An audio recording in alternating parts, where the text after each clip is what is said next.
uma baita vitória, né? Pegar e vencer um cara com o nome que tem o Demetrius Johnson, nada mais gostoso que isso pra dar uma continuidade bem grande na carreira dele no One, né? Cara, e eu acho que essa vitória do Miquinho só reaquece, né? Só faz a gente voltar. Foi uma semana muito engraçada, né? Foi as últimas 2 semanas até fazendo uma pequena volta, né? A gente teve o Patrício também lutando. Então, tipo, a gente veio nessa daí de falar dos caras bons brasileiros que estão fora do UFC, tem que ir pro UFC, não sei o quê. A gente teve o Patrício. E aí, logo na semana seguinte, a gente teve o Miquinho fazendo isso, vencendo o Demetrius Johnson, que na minha opinião é um dos maiores de todos os tempos. Definitivamente, em questão de recordes e números, a gente não pode nem debater tanto, né? O cara tem os números com ele, o Anderson Silva que chore, né? Infelizmente.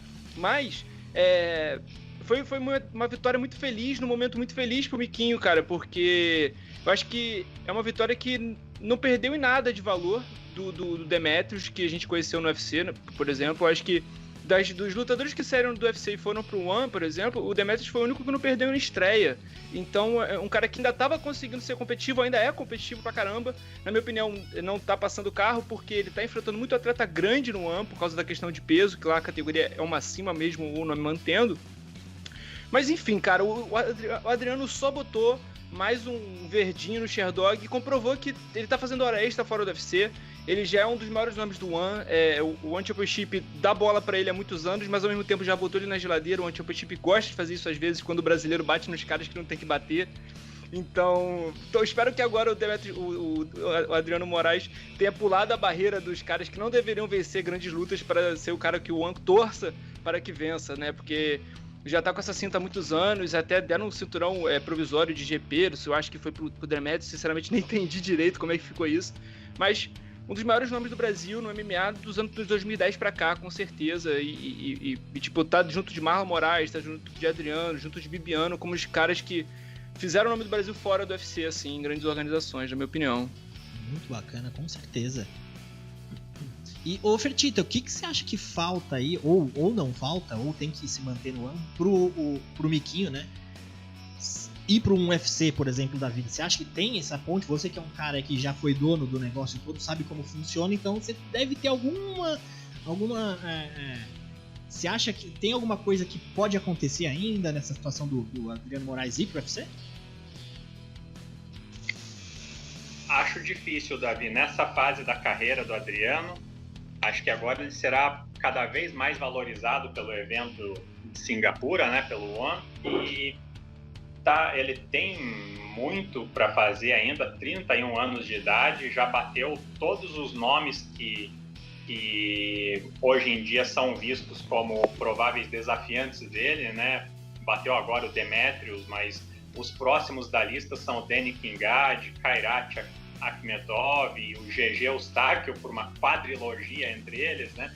São nomes repetidos, né? Todos nomes que ele já bateu. Mas ainda assim eu acho que ele vai ter uma valorização muito grande por parte do One agora, por ter batido o para muitos GOAT, melhor peso mosca de todos os tempos, e acho que também pela questão da adaptação que ele já tá que ele já tem lá na Ásia, eu acho que fica cada vez mais difícil para tirar ele de lá. Se não estava valorizado, se, como o Tarso disse, né, ele já havia recebido um gelo do evento anteriormente, eu acho que agora vai ser, o passe dele vai valer ouro. Show de bola. Mandar um salve aqui pro pessoal que tá chegando. Rodrigo Mendes de Almeida, sempre tá aqui com a gente. EZ Tutors, boa noite. Deixou uma pergunta aqui, já vou passar pra Bia já.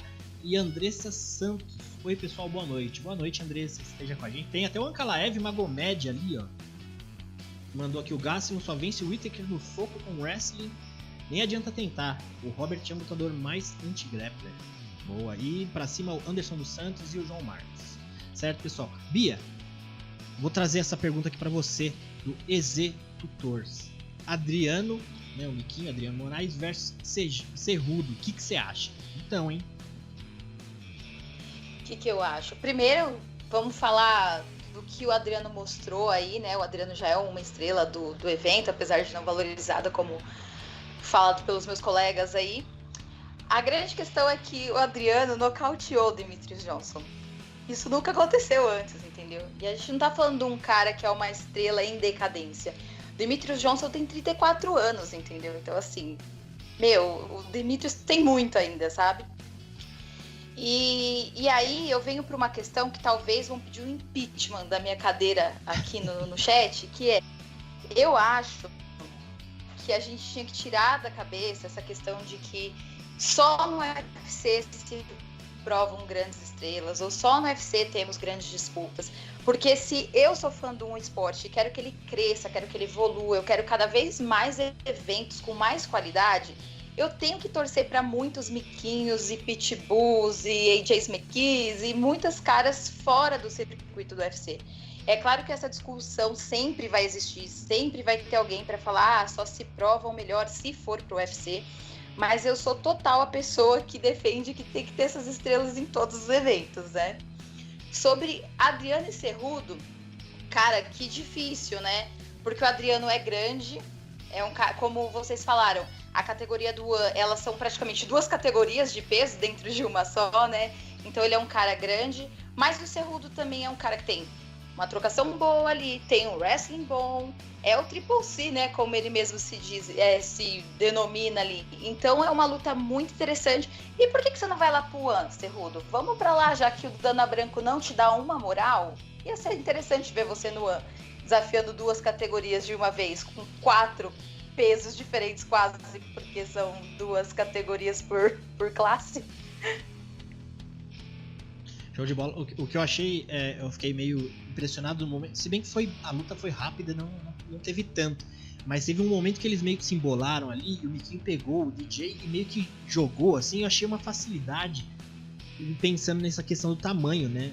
O Cerrudo, ele, provavelmente, se não me engano, ele é menor até que o DJ no tamanho, então, e o Miquinho é um cara forte, né? Ele é longo, ele tem os braços longos, então ele teria toda essa questão do domínio. Ia falar alguma coisa, Bia? Ô, Davi, você levantou um ponto legal também. E eu achei ele dominante em tudo, né? Assim, que nem em pé, eu não vi o Demetrius Johnson encontrar ele. E aí também tem a questão de talvez as regras do One, né? É claro que isso não tira nem um pouco do mérito da vitória do Adriano, mas eu tive a impressão que na hora que o Demetrius caiu, e aí ele ficou meio tonto assim, não se defendeu como deveria. O que vocês acham disso? Faltou ali a experiência, né, que o Miquinho já tem de tanto tempo no ano, né? Isso que você tá querendo dizer, né? Já saber que vale, né, chute, joelhada ali, já ficar esperto, né? Exatamente. Eu acho que faltou um pouco. Certo, pessoal, como a gente tem bastante coisa, vamos passando aqui pra... Eu vou continuar nesse evento, não sei, eu vou ver se eu passo alguma coisa pra Bia, porque eu sei que ela tá chateada dessa outra luta que teve no One. Que foi o Yuri Laipkus contra Ed Álvares, uma luta que durou muito pouco tempo. Já no primeiro round ali, o Ed Álvares conseguiu acertar umas mãos ali no Laipkus e ele meio que caiu e o Ed Álvares acertou golpes ali que o juiz encerrou a luta como golpes ilegais. Como muita gente falou bastante disso, né? A gente tem a questão também do One ter as próprias regras, né? Mas golpe, por exemplo, na nuca no geral no MMA, né? Então só pegar a opinião rápida de cada um, o que achou. Tarso, o que você achou dos golpes ali? Primeiro round a gente sabe que quando acontece no começo da luta não chega até o segundo round, então tem que ser ali ou desclassificação ou no contest, depende da situação, né? O que você achou desse resultado aí? Por mais que ele já começa com a ideia dele ser bem broxante pra gente, né? Pois é, cara, e parece que o Ed Álvares não consegue entrar com o pé direito no One, né? Ainda não conseguiu astralizar, tem que tomar um banho de sal grosso aí, né? Alguma coisa aí pra tirar, porque ele parece que não funciona, não tá dando certo pra ele. Embora eu torço que ele consiga o Grand Slam, consiga o cinturão de lá, porque vai ser muito maneiro.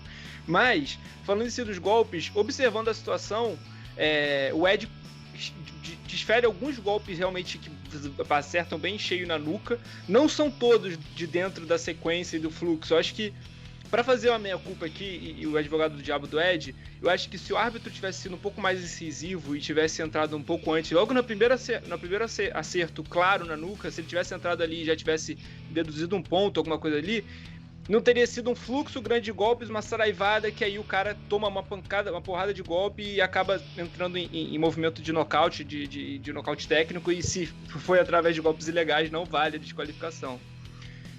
Eu acho que o árbitro ali também não ajudou também o Ed Alves. O Ed Alves, pô, cara velho já de guerra, já sabe tudo, já deveria saber muito bem que não era pra bater tanto daquele jeito.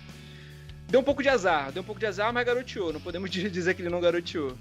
É uma mistura meio de tudo um pouco, né? Como você falou, e é verdade, o árbitro podia estar ali no momento, ter parado um pouquinho antes, falado, pô, esse golpe é legal, tirar um ponto, não chegar a situação do adversário já não poder voltar pra luta, né? Isso que é complicado.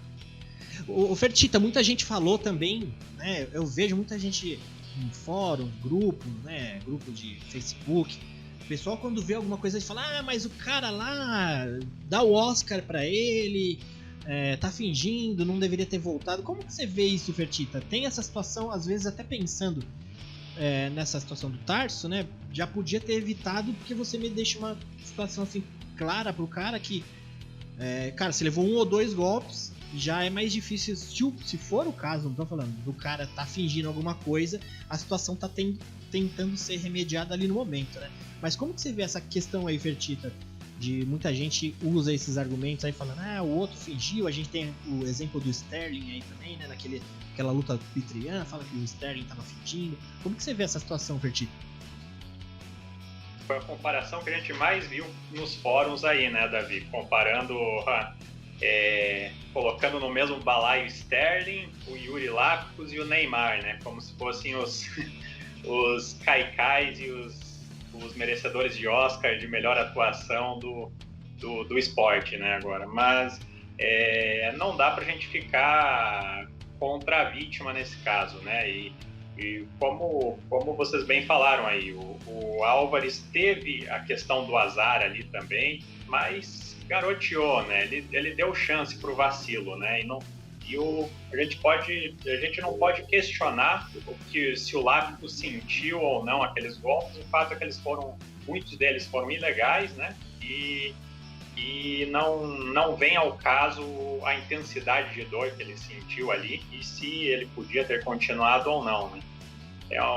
Infelizmente a gente tem essa cultura, né, do pessoal que assim como eu vi muita gente naquela luta do Álvares contra o Poirier também que ficou frustrado pelo fato da luta ter acabado daquele jeito. O pessoal conseguia até arranjar culpa pro lado do Poirier, né, naquela ocasião, e dessa vez mais ainda pro lado do Lapkus, né? Mas eu não... esse tipo de postura não pode continuar, né? Esses golpes têm que ser mais punidos, né?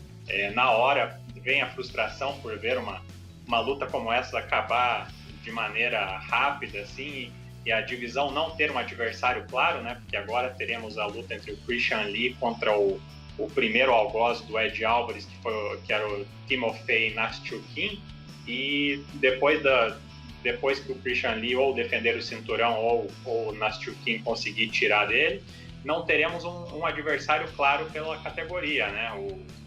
Que acho que essa vitória do Lapkus também não serviu para credenciar ele novamente, né?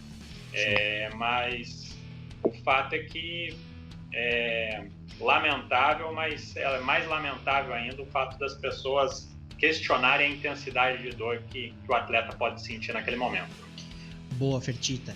E Bia, você tá preparada para deixar alguma opinião sobre essa luta ou quer #chateada Alvarez e vamos seguir? Eu tô chateada e eu concordo com tudo que o pessoal falou. É claro que as regras estão aí para ser cumpridas e tal. Só que, gente, o cara vinha de derrota, ele tava bem, o shape tava maravilhoso. E vai falar que vocês não ficaram chateados quando ele começou a fazer a entrevista lá dentro do octógono lá. Depois ele saiu, o Juan ainda fez a gente ver um vídeo dele chorando lá. Então, assim, cara, eu fiquei com dó. Exato. Mas tem que cumprir. Concordo que precisava ter parado antes, até mesmo a própria organização do Juan falou, foram 5 ou 6 golpes, não tem como voltar atrás desse resultado. É desqualificação. Mas eu fico muito triste pelo Álvares, porque eu gosto muito do cara, o campeão do Bellator, campeão do UFC, não merecia ter passado por isso. Garotice. É isso aí, podia ter uma